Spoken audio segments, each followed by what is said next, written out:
Good morning students. आज हमारी फिर से ऑनलाइन क्लासें प्रारंभ हो गई है और हमने चैप्टर नंबर 1, 2, 3, 4, 5, 6 तक अपने चैप्टर कंप्लीट कर लिए थे। उसके बाद में जो 7वां चैप्टर था वो अपने सिलेबस में नहीं है। वो भी जो 40% जो सिलेबस कम हुआ है उसके अंदर वो आ गया है। आज अपना जो चैप्टर स्टार्ट होगा वो चैप्टर नंबर 8 और उसका वीडियो नंबर है 1। चैप्टर का नाम है कॉन्सेप्ट ऑफ कॉस्ट, यानी लागत की अवधारणा। और इस चैप्टर में से भी कम सिलेबस कम होने के कारण से भी कम 10 नंबर के क्वेश्चन आने की संभावना है। ये चीज इसमें आप ध्यान रखना, ठीक है। तो चैप्टर का नाम है लागत की अवधारणा। सबसे पहले तो ये देखते हैं इसमें कि जो लागत है वो कौन वहन करता है? उत्पादक। उत्पादक क्या करता है कि लागत वहन करता है। तो एक उत्पादक यानी जो विवेकशील उत्पादक होता है उस किसे कहते हैं? विवेकशील उत्पादक। तो विवेकशील उत्पादक वह उत्पादक होता है जो दिए हुए अपने बजट प्रतिबंध के आधार पर न्यूनतम लागत पर वस्तु को उत्पादित करता है। यानी ऐसा उत्पादक जो किसी वस्तु को न्यूनतम लागत पर उत्पादित करता है वह क्या कहलाता है? विवेकशील उत्पादक कहलाता है। और एक विवेकशील उत्पादक किसी भी वस्तु को तब तक उत्पादन करता है जब उस वस्तु की सीमांत लागत उस वस्तु की कीमत के बराबर नहीं हो जाती। ठीक है। क्वेश्चन आ जाए 1 नंबर का कि एक उत्पादक किसी वस्तु को कब तक उत्पादित करता है। तो एक जो उत्पादक होता है वो एक वस्तु को तब तक उत्पादित करता है जब तक उस वस्तु की सीमांत लागत की कीमत के बराबर नहीं हो जाती। यहां एमसी का मतलब होता है सीमांत लागत। सीमांत लागत किसके बराबर नहीं हो जाती? कीमत के। तो एक उत्पादक किसी वस्तु की तब तक उत्पादित करता है जब तक उस वस्तु की सीमांत लागत उस वस्तु की कीमत के बराबर नहीं हो जाती। यदि इससे कम रहती है यानी सीमांत लागत ज्यादा रहती है कीमत से, तब भी एक उत्पादक होता है वो अपने विवेकशील उत्पादक नहीं होता। और यदि कीमत ज्यादा होती है तब भी नहीं होता। तो एक विवेकशील उत्पादक तब तक उत्पादन करता है जब उस वस्तु की सीमांत लागत उस वस्तु की कीमत के बराबर नहीं हो जाती। और ऐसी स्थिति में उस उत्पादक को क्या होता है, यानी ये जो स्थिति होती है इसी स्थिति में एक उत्पादक को क्या होता है? लाभ अधिकतम होता है। लाभ अधिकतम होता है। यदि ऐसी उत्पादन की इकाई जिस पर एक उत्पादक को लाभ अधिकतम हो जाता है तो उत्पादन क्यों करेगा? नहीं करेगा। क्योंकि इस बिंदु के पश्चात चाहे तो जैसे ये एक लाइन है, इस लाइन के ऊपर ये एक बिंदु है जिसके ऊपर क्या है कि सीमांत लागत बराबर क्या है? कीमत है। सीमांत लागत बराबर कीमत है। तो एक उत्पादक है यहां से स्टार्ट होता है, उत्पादन करना प्रारंभ करता है, तो यहां पे जाता है तो ये वाली स्थिति अपने सामने आ जाती है, सीमांत लागत कीमत के बराबर। इसके बाद में यदि आगे जाता है तो क्या हो जाता है? विपरीत स्थिति होती है। यानी यहां तक तो क्या है? सीमांत लागत से ज्यादा है कीमत, और इसके बाद में हो जाता है सीमांत लागत ज्यादा हो जाती है कीमत की तुलना में, और ये वाली स्थिति आती है इस पोजीशन में। तो इस पे क्या हो जाता है? एक फर्म को लाभ अधिकतम हो जाता है। तो एक विवेकशील उत्पादक किसी वस्तु की तब तक मात्रा उत्पादित करता है जब उस वस्तु की कीमत उस वस्तु की सीमांत लागत के बराबर नहीं हो जाती। इसके बाद और इससे पहले एक उत्पादक कभी भी उत्पादन नहीं करेगा। ये था विवेकशील उत्पादक। अब अपना जो चैप्टर है इसमें आता है लागत की अवधारणा। तो सबसे पहले लागत किसे कहते हैं? लागत किसे कहते हैं? तो लागत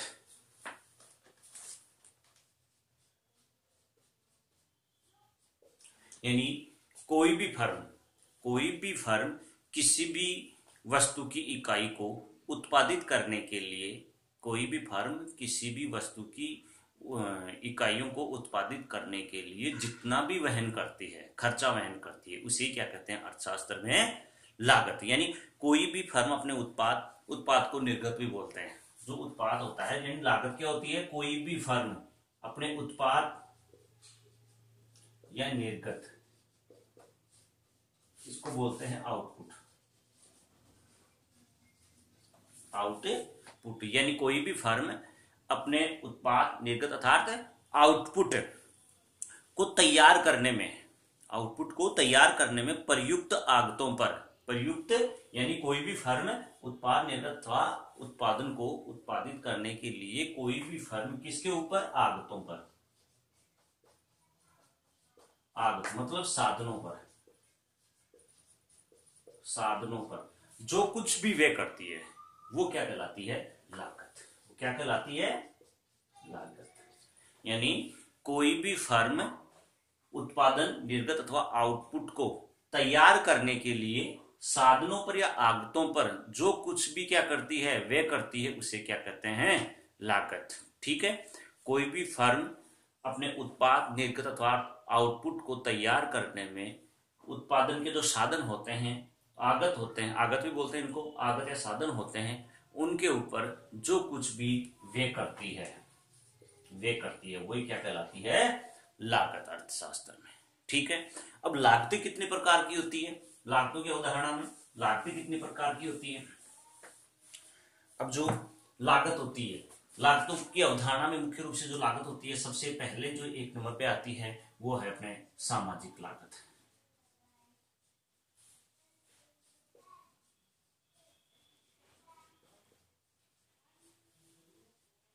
सामाजिक लागत किसे कहते हैं? सामाजिक लागत।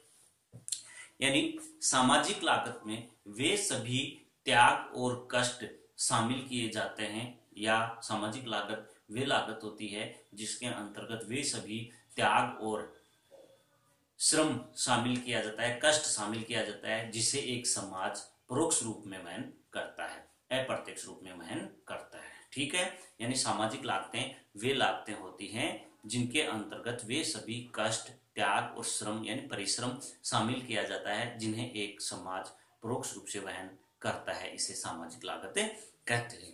ठीक है। किस किस को सामाजिक लागत कौन सी होती है? जिसमें कष्ट,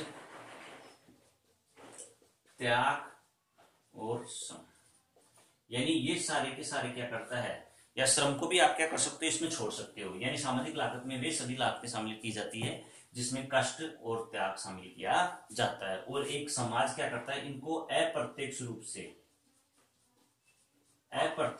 वहन करता है, अर्थात परोक्ष रूप से वहन करता है,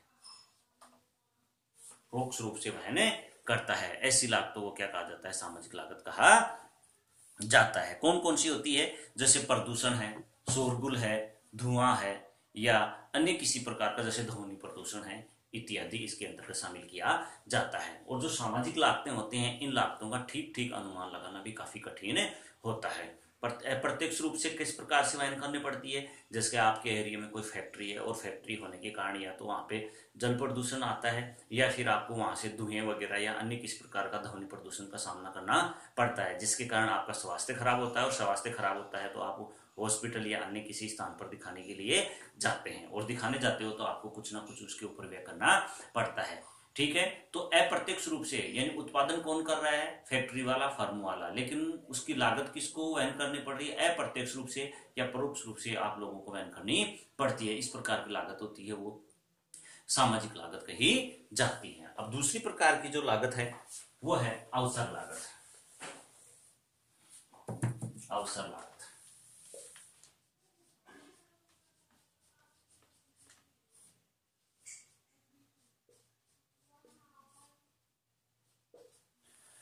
अवसर लागत कौन दो, यानी किसी भी वस्तु को उत्पादित करने का सर्वश्रेष्ठ जो वैकल्पिक प्रयोग होता है उसी को क्या कहते हैं? उसकी अवसर लागत कहते हैं। जैसे किसी उत्पादन के साधन को उसके वर्तमान प्रयोग में बनाए रखने के लिए उतनी आय या उतनी लागत उसे अवश्य प्राप्त होनी चाहिए जितनी वह अन्य स्रोतों से प्राप्त कर सकता है। अपने दे रखा है इसमें, इसको वैकल्पिक आय भी कहते हैं। और जो यह आय होती है वो दुर्लभ संसाधनों के ऊपर लागू होती है, यानी जो भी संसाधन होते हैं वो सारे दुर्लभ ही होते हैं और उन्हीं के ऊपर क्या होती है, ये लागू होती है।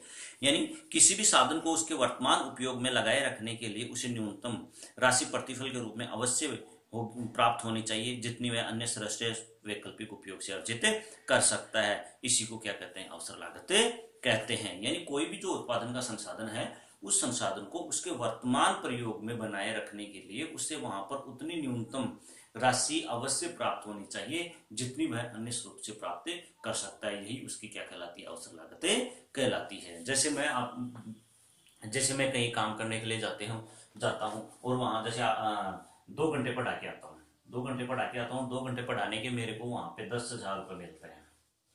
10,000 रुपए मिलते हैं। यदि मैं यही 2 घंटे किसी अन्य स्थान पर देता हूं और वहां पे मेरे को 15,000 रुपए मिलते हैं, तो मेरे को वर्तमान प्रयोग कौन सा है, ये इस वर्तमान प्रयोग में रहने के लिए मेरे को न्यूनतम उतनी राशि जरूर प्राप्त होनी चाहिए जितनी मैं अन्य स्रोत से प्राप्त कर सकता हूँ। ये मेरा अन्य स्रोत है, यहाँ से मैं 15,000 प्राप्त कर सकता हूँ, यहाँ से 10,000 मिल रहे हैं मेरे को। तो यहाँ पे बने रहने के लिए मेरे को कितने एक्स्ट्रा रुपए की आवश्यकता है, 5,000 रुपए। ये क्या कहलाती है, अवसर लागतें कहलाती है। यही क्या कहलाती है, अवसर लागतें कहलाती है। दोबारा सुन लेना, यानी किसी भी साधन को उसके वर्तमान प्रयोग में बनाए रखने के लिए उससे उतनी न्यूनतम राशि अवश्य प्राप्त होनी चाहिए जितनी वह अन्य स्रोत से प्राप्त कर सकता है। यह उसकी अवसर लागतें कहलाती है। इसके बाद में तीसरी प्रकार की जो अपनी लागत आती है वो आती है मौद्रिक लागत। तीसरी प्रकार की जो अपनी लागत आती है वो आती है मौद्रिक लागत। मौद्रिक लागत, मौद्रिक लागत किसे कहते हैं, यानी एक फर्म, मौद्रिक लागत वह लागत होती है जिसे एक फर्म अपने उत्पाद को यानी उत्पादन को तैयार करने के लिए जो कुछ भी नकद राशि व्यय करती है उसे क्या कहते हैं, मौद्रिक लागत। ठीक है, यानी एक फर्म क्या होती है, फर्म किसको, उत्पाद को, उत्पाद या उत्पादन, उत्पादन इसको क्या करती है, तैयार करने के लिए नकद रूप में, नकद रूप में जो कुछ भी व्यय करती है वह क्या कहलाती है, मौद्रिक लागत। यानी एक फर्म अपने उत्पाद को तैयार करने के लिए जो भी नगद रूप में व्यय करती है उसे क्या कहते हैं, मौद्रिक लागत। और नगद रूप में किस प्रकार से करती है, जैसे अपने उत्पादन के मुख्य रूप से 5 संसाधन होते हैं, उत्पादन के मुख्य रूप से 5 संसाधन होते हैं, जिसमें मुख्य रूप से जैसे भूमि है, भूमि को क्या मिलता है, किराया मिलता है, लगान मिलता है। ठीक है, दूसरा है पूंजी, पूंजी को ब्याज मिलता है, श्रम को मजदूरी मिलती है, और जो प्रबंधक होता है उसको वेतन मिलता है, और जो उद्यमी होता है उसको लाभ मिलता है। तो ये सारे के सारे क्या किए जाते हैं, सारी की सारी नगद रूप में वे किए जाते हैं। तो इनका जो योग होता है, यानी उत्पादन के जो साधन होते हैं उन साधनों को मिलने वाला जो प्रतिफल होता है उस प्रतिफल का योग की क्या कहलाती है, मौद्रिक लागत कहलाती है। कौन कौन सी लागत होती है इसमें, जैसे भूमि को क्या मिलता है, रेंट मिलता है, प्लस श्रम को क्या मिलता है, वेज मिलती है, मजदूरी मिलती है, प्लस पूंजी को क्या मिलता है, इंटरेस्ट मिलता है, प्लस प्रबंधक को क्या मिलता है, वेतन मिलता है, उसको भी वेतन मिलता है, और जो उद्यमी होता है उसको प्रॉफिट मिलता है, उसको क्या मिलता है, प्रॉफिट मिलता है। तो ये क्या है, एक फर्म क्या करती है, किसी भी उत्पाद को तैयार करने के लिए नगद रूप में ये 5 प्रकार की जो लागतें हैं वो वहन करती है, और इनका जो योग होता है वही क्या कहलाती है, मौद्रिक लागत कहलाती है। दोबारा सुन लेना, एक फर्म अपने उत्पाद को तैयार करने के लिए जो भी नगद रूप में वह राशि या लागत उठाती है वो सारी क्या कहलाती है, मौद्रिक लागतें कहलाती है। जैसे उत्पादन के साधनों पर होने वाला वे, उत्पादन के 5 संसाधन है और 5 संसाधनों पर ये नगद रूप में व्यय किया जाता है, तो ये क्या कहलाती है, एक फर्म की मौद्रिक लागतें कहलाती है। अब अगली जो लागत है चौथी प्रकार की वो है लेखे के आधार पर लागत भी बोलते हैं इसको। ठीक है, जो चौथी प्रकार की लागत है यह है लेखे के आधार पर, लेखे के आधार पर। लेखे के आधार पर जो लागत होती है वो 2 प्रकार की होती है, एक होती है स्पष्ट लागत और एक होती है अस्पष्ट लागत। ठीक है, इसको व्यक्त लागत भी बोलते हैं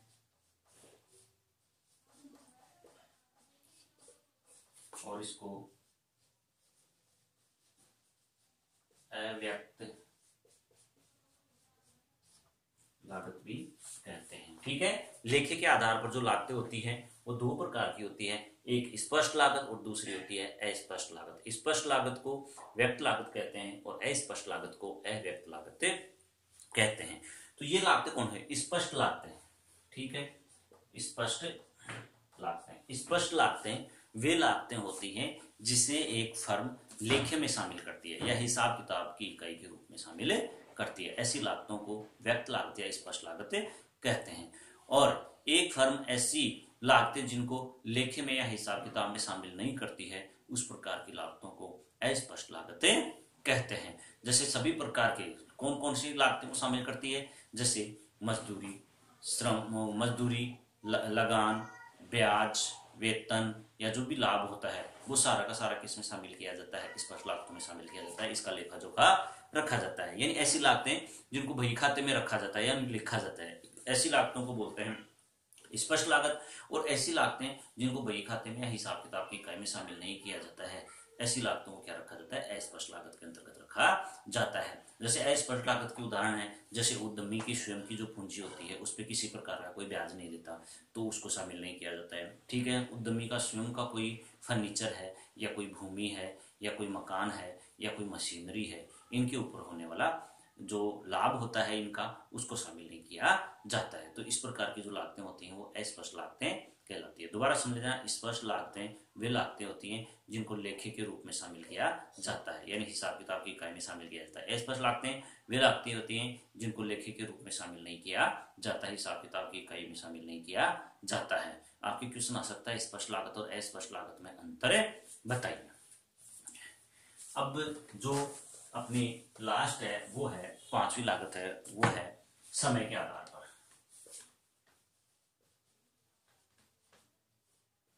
समय के आधार पर, समय के आधार पर जो लागतें होती हैं वो दो प्रकार की होती हैं। एक होती है अल्पकालीन लागत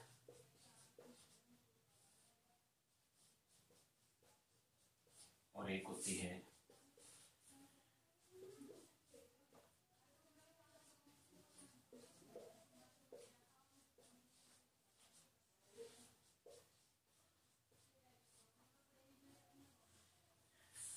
समय के आधार पर लागतें। समय के आधार पर जो लागतें होती हैं वो दो प्रकार की होती हैं, एक अल्पकालीन लागत और एक दीर्घकालीन लागत। ठीक है, अल्पकालीन लागत दो प्रकार की होती है। अल्पकाल में दो प्रकार की लागतें अपने को वहन करनी पड़ती है। एक होती है स्थिर लागत, एक होती है स्थिर लागत और दूसरी होती है परिवर्तनशील।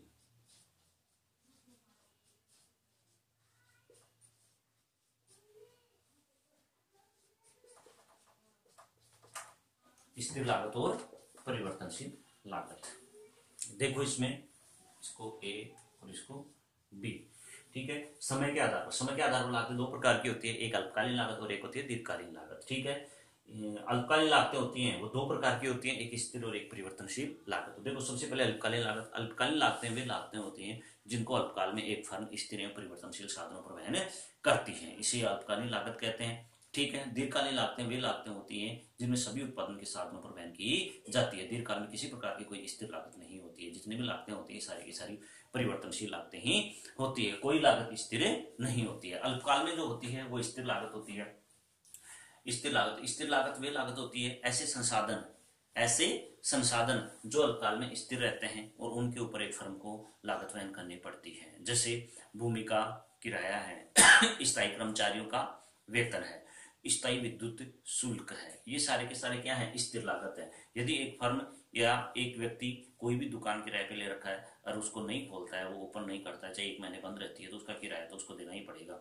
जो बिजली का मिनिमम चार्ज आएगा वो तो उसको देना ही पड़ेगा। तो ऐसी लागतें होती हैं वो स्थिर लागत होती है, चाहे उत्पादन हो या नहीं हो। उत्पादन शून्य होने पर भी स्थिर लागत स्थिर रहती है और उत्पादन कितना ही हो, स्थिर लागत हमेशा स्थिर ही रहती है। यानी स्थिर लागत उत्पादन के दौरान स्थिर रहती है। ठीक है, परिवर्तनशील लागतें वे लागतें होती हैं जो उत्पादन के दौरान परिवर्तित होती रहती है। यदि उत्पादन शून्य है तो परिवर्तनशील लागत भी शून्य होगी, और यदि उत्पादन जैसे जैसे बढ़ता जाता है परिवर्तनशील लागत भी बढ़ती जाती है। लेकिन जो स्थिर लागत होती है वो उत्पादन के दौरान प्रत्येक बिंदु पर स्थिर रहती है। उत्पादन शून्य होने पर कुल लागत स्थिर लागत के बराबर होती है। इसके बाद में जैसे जैसे उत्पादन बढ़ाएंगे परिवर्तनशील लागत क्या हो जाएगी, बढ़ती जाएगी, और ये जो है वो स्थिर रहेगी। ये थी लागत की अवधारणा। क्वेश्चन यदि आपके बड़ा आ जाता है इसमें कि लागत की अवधारणा से क्या तात्पर्य स्पष्ट कीजिए, तो आज जो वीडियो करवाया है इस वीडियो में जो भी कंप्लीट मैंने बताया वो सारी की सारी डिटेल्स आपको लिखनी है। इसके अलावा इसमें छोटे क्वेश्चन रह सकते हैं, जैसे सामाजिक लागत किसे कहते हैं, मौद्रिक लागत किसे कहते हैं, अवसर लागत किसे कहते हैं, स्पष्ट लागत अस्पष्ट लागत में अंतर बताइए। ठीक है, तो लागत की अवधारणा में लागत से क्या तात्पर्य है। ठीक है, दूसरा होगा सामाजिक लागत, अवसर लागत, मौद्रिक लागत, स्पष्ट और अस्पष्ट लागत यानी लेखे के आधार पे, और दूसरा है समय के आधार पे। समय के आधार पर जो लागतें हैं दो प्रकार की, अल्पकालीन और दीर्घकालीन। अल्पकालीन लागत किसे कहते हैं, दीर्घकालीन किसे कहते हैं। अल्पकाल में दो लागत होती है, स्थिर लागत और परिवर्तनशील लागत। तो स्थिर लागत किसे कहते हैं और परिवर्तनशील लागत किसे कहते हैं, इनके उदाहरण भी आप याद रखना। इनके उदाहरण पूछ लेता है कि स्थिर लागत के कोई दो उदाहरण दीजिए, परिवर्तनशील लागत के कोई दो उदाहरण दीजिए। तो स्थिर लागत के उदाहरण जैसे भूमि का किराया है, स्थायी कर्मचारियों का वेतन है, स्थायी विद्युत शुल्क है, ठीक है, या प्रबंधक का वेतन है। ये सारी की सारी क्या कहलाती है, स्थिर लागत कहलाती है। और जैसे परिवर्तनशील लागत है वो हो जाती है जैसे विद्युत उपभोग पर खर्च, स्थायी शुल्क नहीं, विद्युत उपभोग पर खर्च। यदि आप लाइट जलाओगे, लाइट का उपभोग करोगे, विद्युत का उपभोग करोगे तो आपका बिल बढ़कर आएगा। इसके अलावा जो कच्चा माल होता है या जो श्रमिकों का वेतन होता है, अस्थायी जो श्रमिक होते हैं उनका वेतन होता है, ये परिवर्तनशील लागतों के अंतर्गत वहन किया जाता है। ये कंप्लीट होता है अपना वीडियो नंबर 1 चैप्टर नंबर 8 का। नेक्स्ट वीडियो है उसमें हम अल्पकालीन और जो दीर्घकालीन लागतें हैं उनको विस्तार से अध्ययन करेंगे। ठीक है, ओके बाय।